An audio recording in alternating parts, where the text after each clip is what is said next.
Shalom, bien-aimés du Seigneur, nous vous saluons dans le nom de notre Seigneur Jésus. Aujourd'hui, c'est un autre jour. Nous allons donc écouter la parole du Seigneur. Je vous prie, partout où vous êtes, d'incliner vos têtes et nous allons prier le Seigneur. Éternel, notre Dieu, notre Père, nous bénissons ton Saint-Nom, nous te rendons grâce. Merci, Dieu Tout-Puissant, pour ton amour et ta grâce. Merci pour l'opportunité que tu nous offres. Ta présence autour de ta parole. Tu as dit dans ta parole que l'homme ne vivra pas de pain seulement, mais de toute parole qui sort de la bouche de Dieu.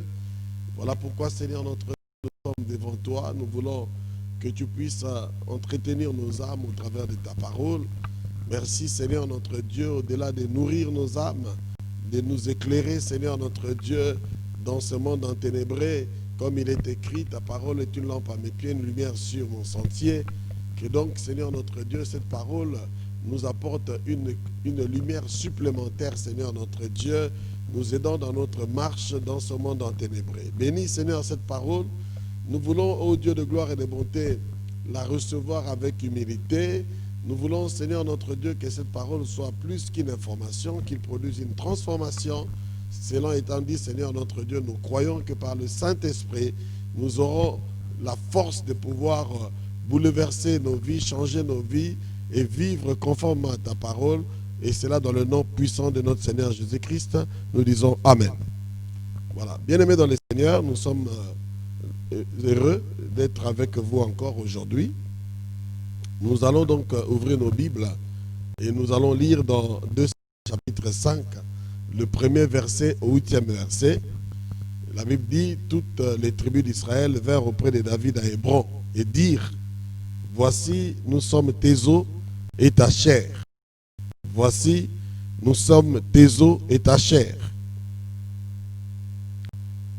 Autrefois déjà, Saül était notre roi. C'était toi qui conduisais et qui ramenais Israël. L'Éternel t'a dit, tu paîtras mon peuple d'Israël et tu seras le chef d'Israël. Ainsi, tous les anciens d'Israël vinrent auprès du roi à Hébron, et le roi David fit alliance avec eux à Hébron devant l'Éternel. Ils oeillirent David pour roi sur Israël. David était âgé de 30 ans lorsqu'il devint roi et il régna 40 ans. À Hébron, il régna sur Juda 6 mois et à Jérusalem, il régna 33 ans sur tout Israël et Juda. Le roi marcha avec ses gens sur Jérusalem contre les Jébusiens, habitants du pays. Ils dirent à David, tu n'entreras point ici, car les aveugles même et les boiteux te repousseront. Ce qui voulait dire, David n'entrera point ici. Mais David s'empara de la forteresse de Sion, c'est la cité de David.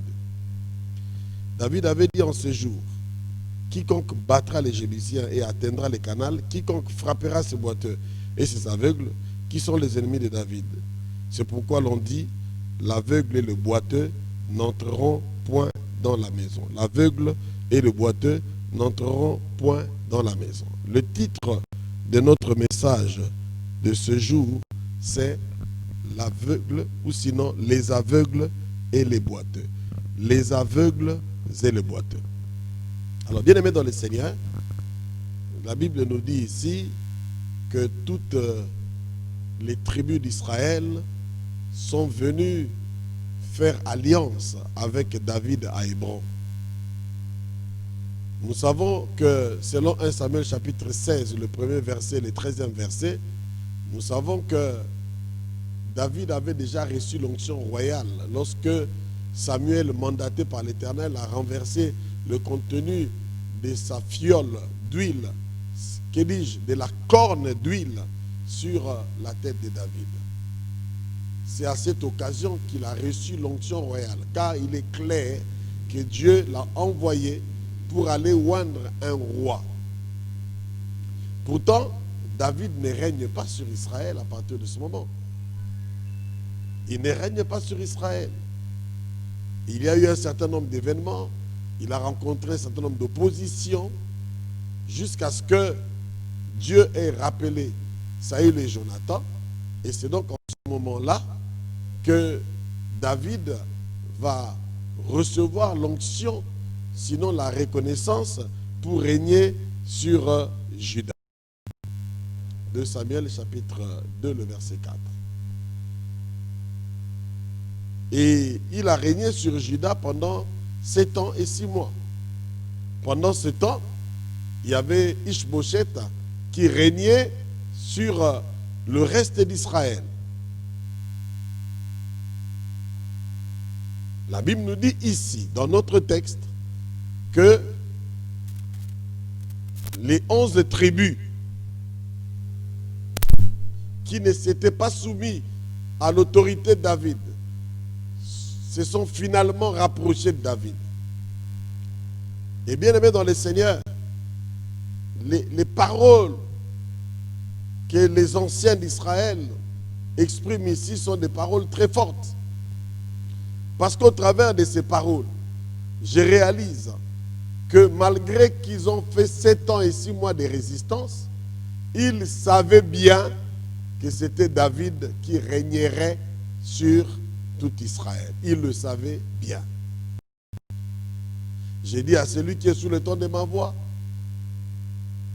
ils le savaient. Ils avaient l'information. Mais ils n'ont pas donné, sinon ils n'ont pas fait allégeance à David. Ils ne l'ont pas reconnu comme roi sur tout Israël. J'ouvre une parenthèse pour dire à celui qui est sur le ton de ma voix qu'une chose est de posséder une information, mais une autre est de pouvoir laisser cette information agir sur notre conscience pour que cela puisse influencer notre comportement. Qui détenaient l'information, mais comme cette information n'avait pas agi sur leur conscience, cela ne pouvait rien produire dans leur vie. Il vient pour conférer l'onction à David. Ce sera donc la 3e fois qu'il va recevoir l'onction. Mais j'ai que l'onction royale, il a eu à partir du moment où Dieu a mandaté Samuel. Tout le reste, ce n'est que reconnaissance, ce n'est qu'intronisation. C'est une sorte d'inauguration. C'est l'opportunité qui lui est offerte d'avoir l'effectivité du pouvoir et de commencer à l'exercer. Et je ne voudrais pas parler ainsi pour négliger ce qui se passe. Au contraire, je sais qu'au travers de cette reconnaissance, quelque chose se passe. L'autorité, le pouvoir est élevé. C'est même la raison pour laquelle Jébus, sinon Jérusalem, qui était une forteresse imprégnable, a été justement prise à partir du moment où tout Israël s'est uni autour de David. J'aime dire à celui qui est sous le ton de ma voix que cette reconnaissance a conféré une forme d'autorité, un autre pouvoir à David, a élargi en fait son pouvoir et son autorité. J'ai dit à celui qui est sous le ton de ma voix, puisque nous parlons de Jérusalem ou de Jébus, j'aimerais dire à celui qui est sous le ton de ma voix que Jérusalem est une ville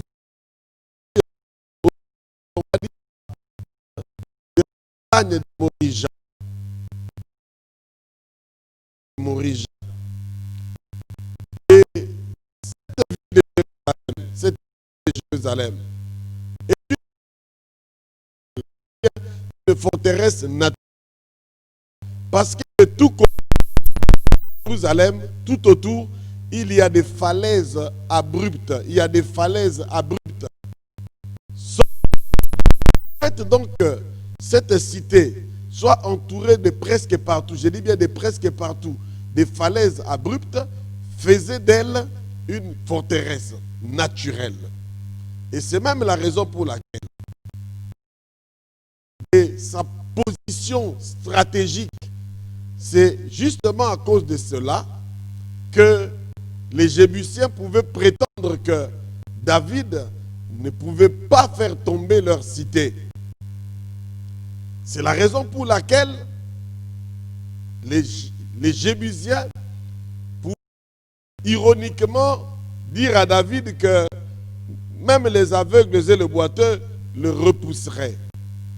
Ce n'est pas à cause forcément d'un dispositif militaire qu'ils avaient, mais ils s'appuyaient sur la position stratégique de leur cité et ils savaient que c'était très important. Je disais que le titre de notre message, les aveugles et les boiteux. Et je vois David a détesté les aveugles et les boiteux. Compliqué la réaction parce que je me disais, tiens, est-ce que lorsqu'on parle des aveugles et des boiteux, on faisait véritablement allusion aux aveugles et aux boiteux? Est-ce que c'était une manière de dire que même ceux qui n'ont pas la capacité de voir, même ceux qui n'ont pas la mobilité, la capacité de se déplacer, pouvaient te repousser? Une manière de mépriser David, une manière de mépriser son armée, mais une manière aussi de mépriser ceux qui étaient véritablement aveugles. Je rappelle à celui qui est sous le ton de ma voix, que le titre de mon message, c'est les aveugles et les boiteux. Alors, bien aimé dans le Seigneur, David s'est emparé tout de même de la cité. David s'est emparé de Jérusalem, la capitale.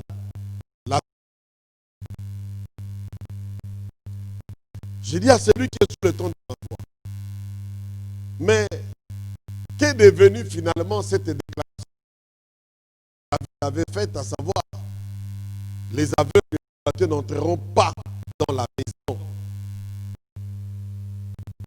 J'aimerais dire déjà à celui qui est sous le ton de ma voix, bien avant, lorsqu'on consulte les Léviras, les lois qui sont dans le livre des Lévites, on se rend compte que même lorsqu'on était descendant d'Aaron, sacrificateur descendant d'Aaron, lorsqu'on avait une infirmité, on ne pouvait pas sacrifier.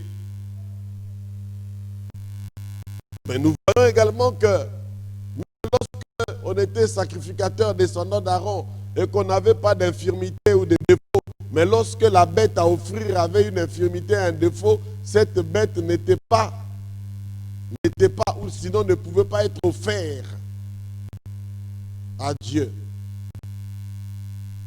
J'ai dit donc à celui qui est sous le ton de ma voix que déjà la loi ne permettait pas à une personne qui avait une infirmité quelconque de pouvoir l'autel.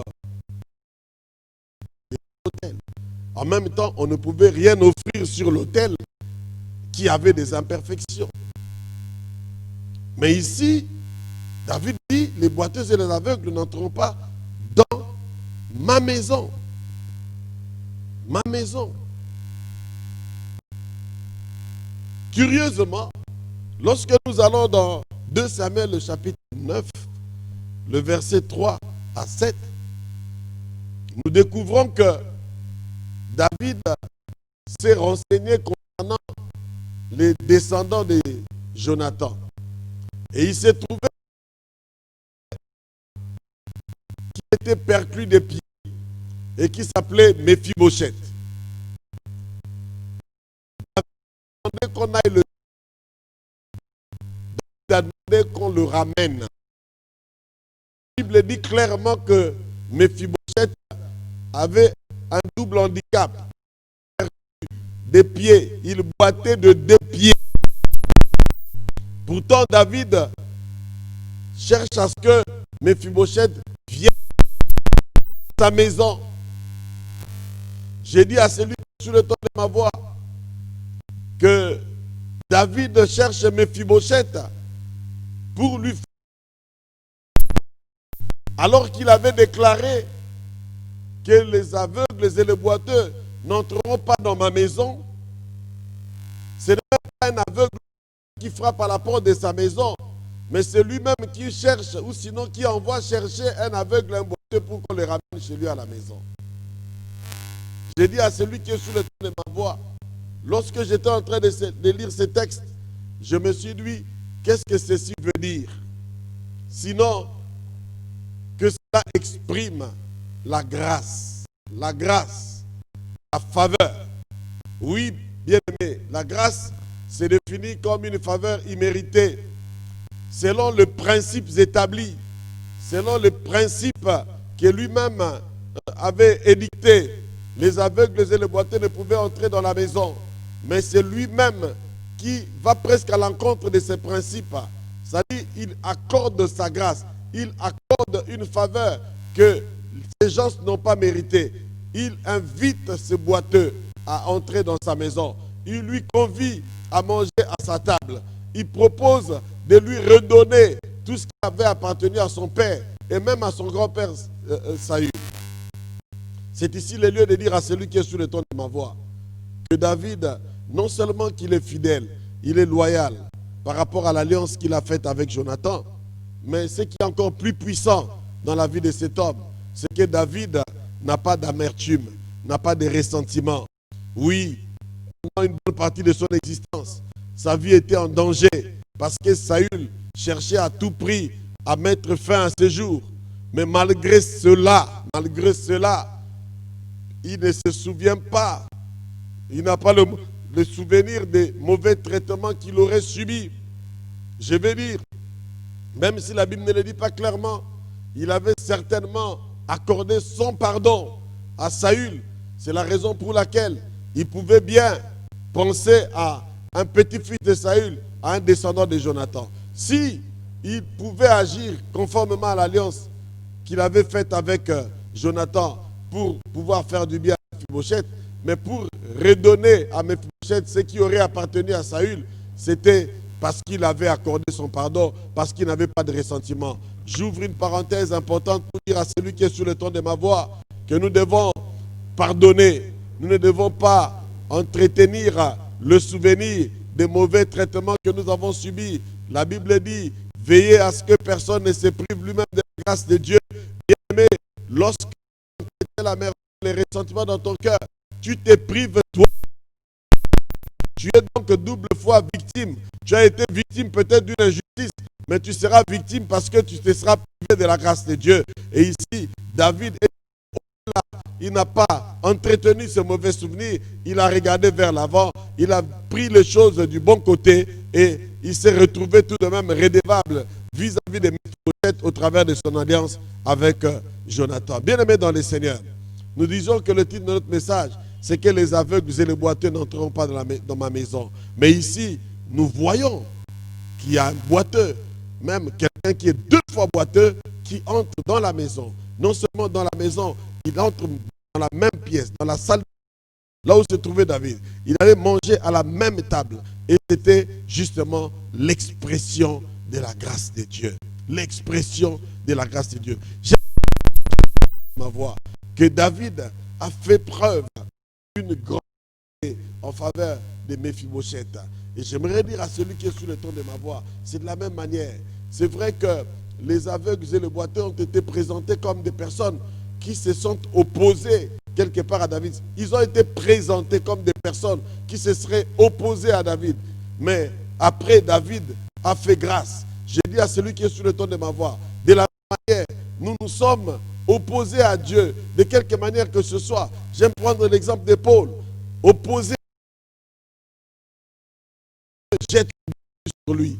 La grâce de Dieu se manifeste dans la vie de l'apôtre Paul. C'est lui que Dieu appelle. C'est lui que Dieu veut utiliser.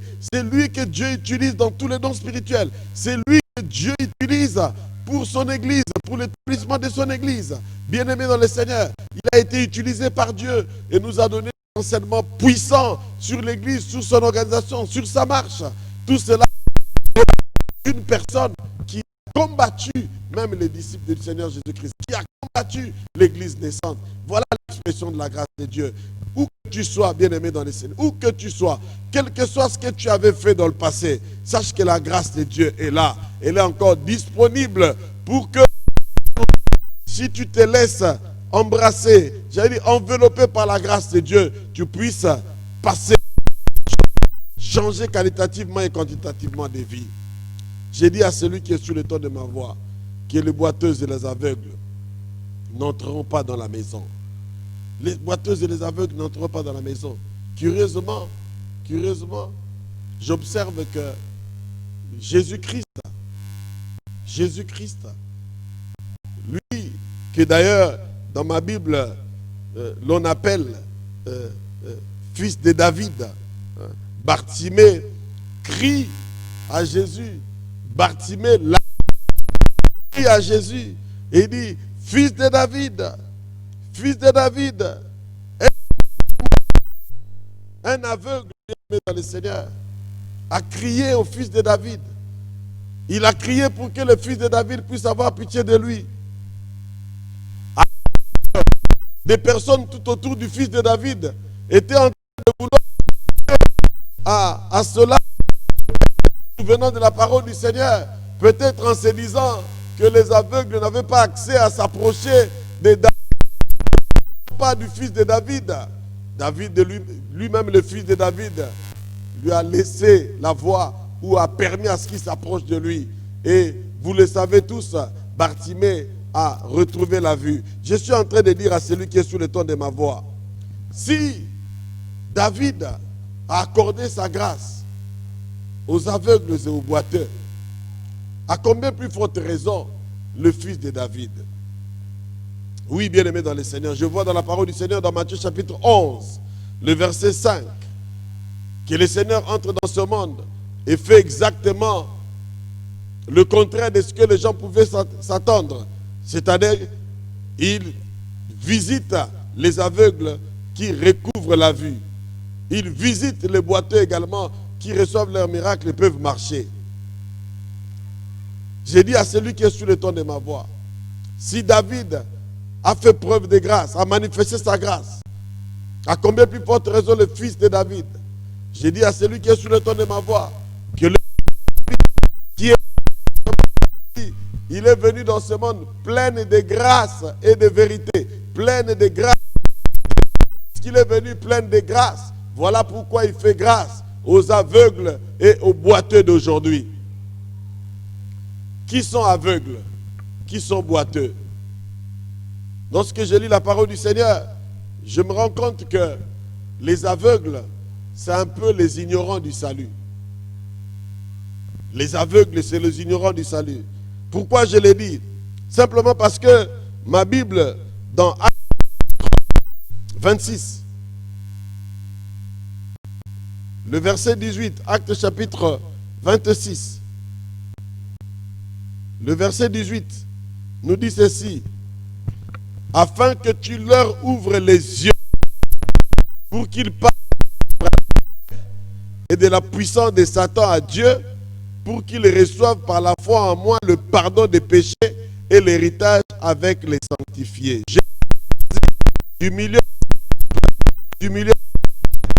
je t'envoie.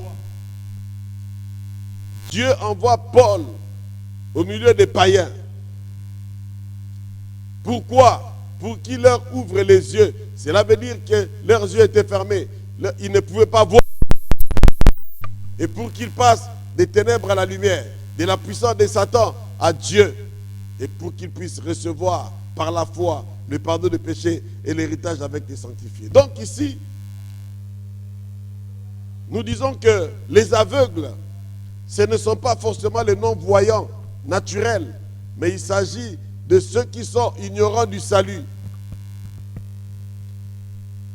Il s'agit de ceux qui ont été voilés par le diable pour qu'ils ne voient pas briller la splendeur de l'évangile. Les dieux de ce siècle, ils voilent l'intelligence pour que l'on ne voie pas briller l'évangile. Voilà. Mais qui sont les... Non, ceux qui ne se conduisent pas sur les voies.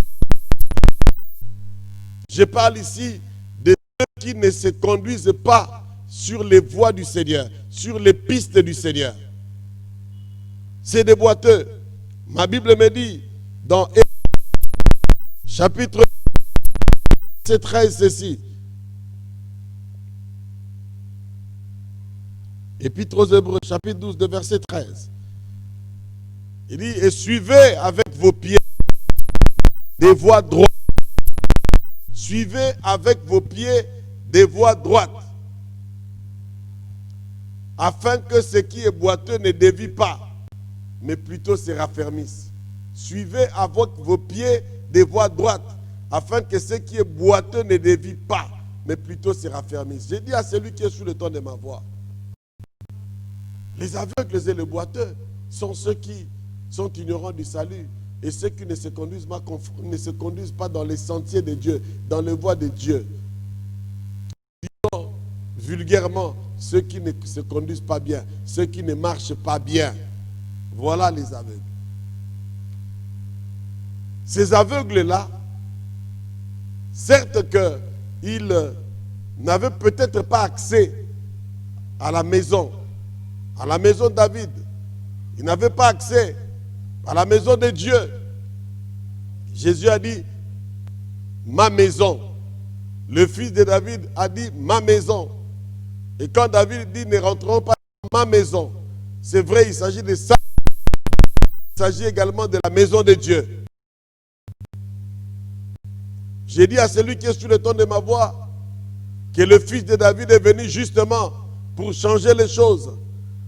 Par le moyen de la grâce, il donne à ceux qui étaient qualifiés, ceux qui n'avaient pas accès de pouvoir entrer. Oh, que c'est merveilleux. Laisse-moi dire quelque chose à quelqu'un, bien aimé dans le Seigneur. J'ai dit à celui qui est sur le ton de ma voix que David, lorsqu'il parle, je crois qu'il est en colère. Il est en colère face à la réaction des Jébusiens. Mais le fils de David, même lorsqu'il est en colère,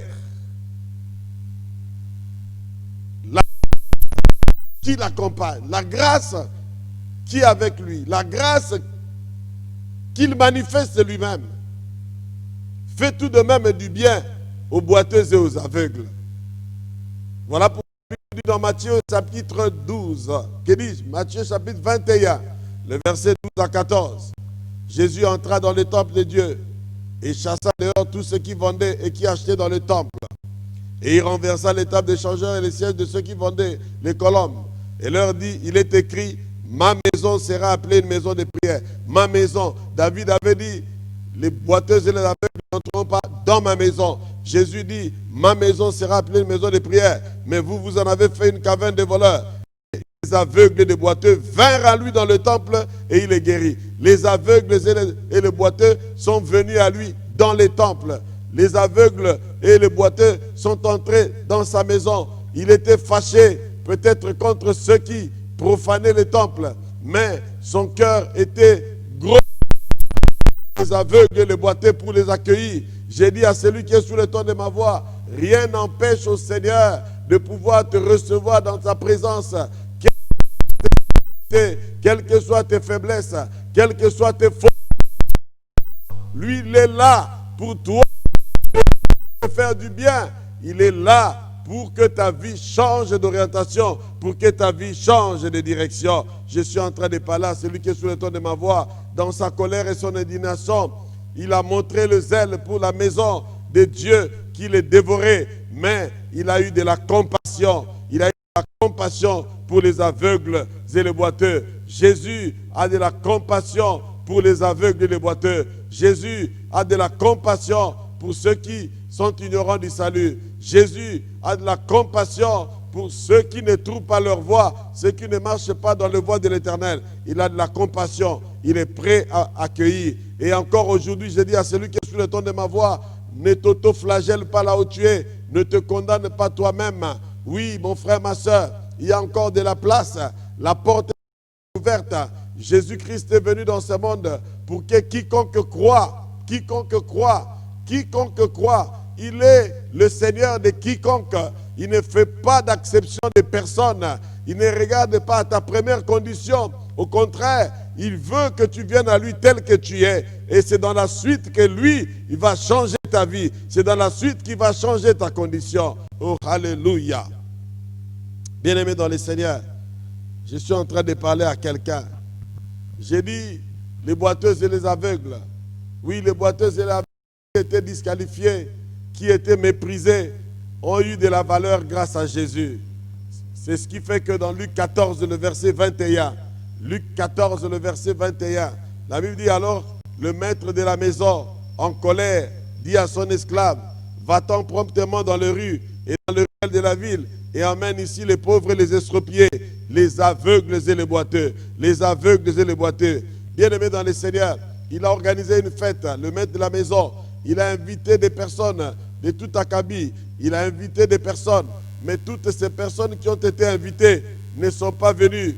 Et le maître de la maison a regardé, la Bible en colère, le maître de la maison en colère, dit à son esclave, va appeler, va dans les rues, dans les ruelles, dans la ville, et ramène ici les pauvres, les estropiés, les aveugles et les boiteux. J'ai dit à celui qui est sous le ton de ma voix, les aveugles et les boiteux, qui étaient méprisés, qui n'étaient peut-être pas invités,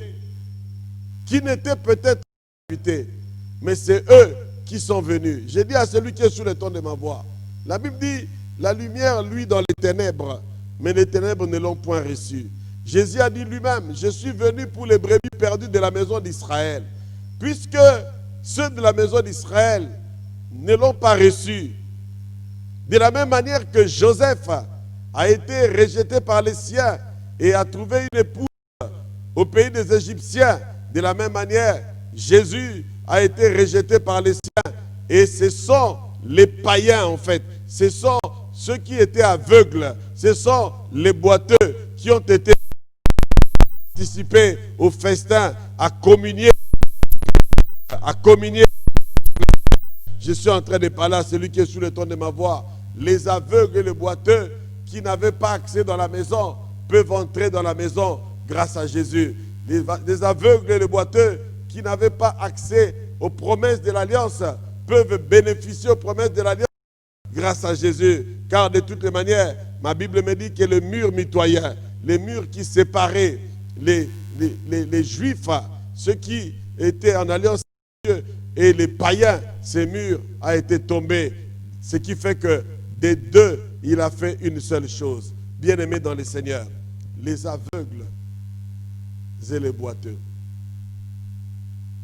J'ai dit à celui qui est sous le ton de ma voix que les aveugles et les boiteux, ce n'est pas seulement ceux qui sont ignorants du salut.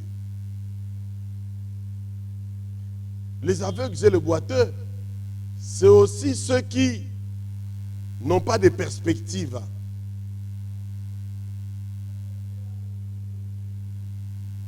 Ceux qui ne voient pas l'horizon. Ceux qui n'ont pas d'orientation pour leur vie, n'ont pas de direction. Ceux qui sont sans espérance. Ma Bible me dit dans Proverbe 29, le verset 18, sans vision, le peuple erre sans vision. Celui qui n'a pas de vision, n'a pas de direction.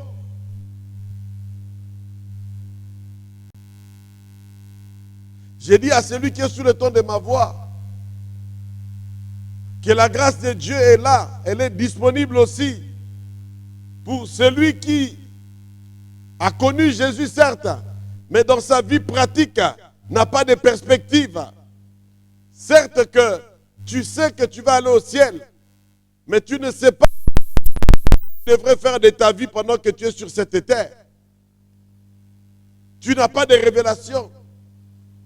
Tu tâtonnes, tu erres. J'ai dit à celui qui est sous le ton de ma voix que Jésus est venu pour toi, non seulement pour que tu puisses sortir des ténèbres pour la lumière, sortir de la domination satanique pour le royaume de Dieu, mais en même temps, il veut que tu puisses avoir une direction qui te mène droit vers ta destinée.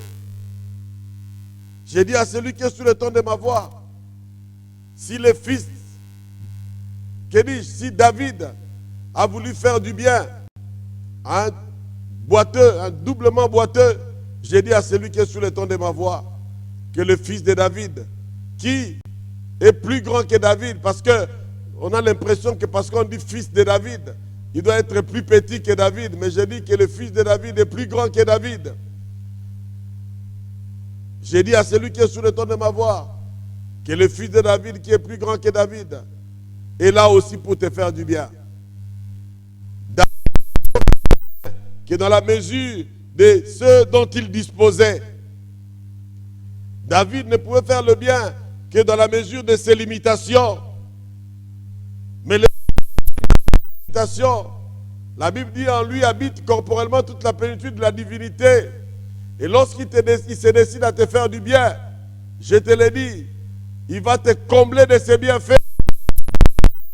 Et ce jour encore, j'ai dit à celui qui est sous le ton de ma voix, le fils de David est venu te combler. Il te comble de ses bienfaits. Toi, jadis méprisé, jadis négligé, je te dis, le fils de David va te donner de la valeur. Tu prendras la place des invités. Tu prendras la place des invités des marques. Ceux qui ont négligé l'invitation du Seigneur Jésus-Christ vont être surpris de voir que tu as pris leur place. Voilà ce qui arrive à ta vie conformément à la parole de Dieu pour toi aujourd'hui. Les aveugles et les boiteux. Je suis venu encourager quelqu'un. Je suis venu encourager celui qui n'avait pas de perspective, celui qui était méprisé, celui qui était négligé. Je suis venu aussi t'encourager et te dire que Jésus t'accueille. Jésus t'accueille. Jésus te reçoit dans sa présence. Et Jésus a décidé de te faire du bien. Aujourd'hui, le Seigneur veut te faire du bien. Là où tu es, es-tu prêt? Nous avons une catégorie de personnes. Nous allons parler avec ceux qui sont ignorants du salut. Ceux qui n'ont pas encore eu l'occasion de se mettre à genoux au bas de la croix. Ceux qui n'ont pas encore reconnu Jésus-Christ comme leur Seigneur et Sauveur personnel. Ceux vers qui Paul a été envoyé. C'est avec vous que j'aimerais prier aujourd'hui. Je vous dis, Jésus est venu plein de grâce et de vérité. Le fils de David veut t'accueillir. Le fils de David t'informe qu'il n'y a pas de barrière, il n'y a pas d'obstacle pour que tu accèdes à sa maison et pour qu'il te fasse du bien. Et aujourd'hui, il veut te faire du bien. Là où tu es, humilie-toi, réponds-toi seulement sincèrement. Réponds-toi sincèrement. Et le Seigneur, mon Dieu, te visite là où tu es. J'ai dit qu'il est en train de te visiter maintenant. Il te réconforte. Il te redonne la joie de vivre. Il te donne l'opportunité de commencer une nouvelle vie avec lui.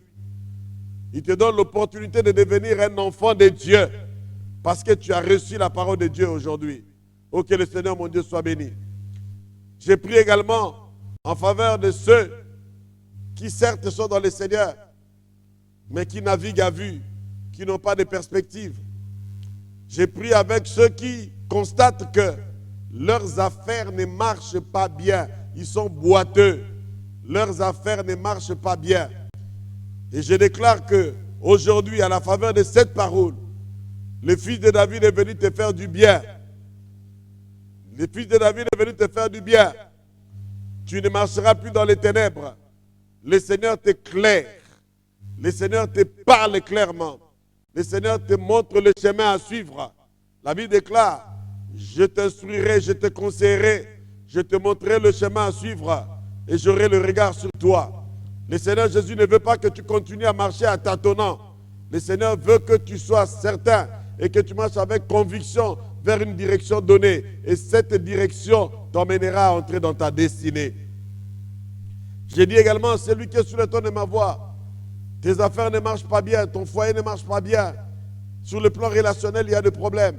Mais le Seigneur Jésus est venu. C'est lui-là même qui a invité les boiteux à sa fête. Il est là, il t'invite. Il ne t'invite pas pour que tu restes boiteux. Il t'invite pour que désormais tes affaires marchent bien.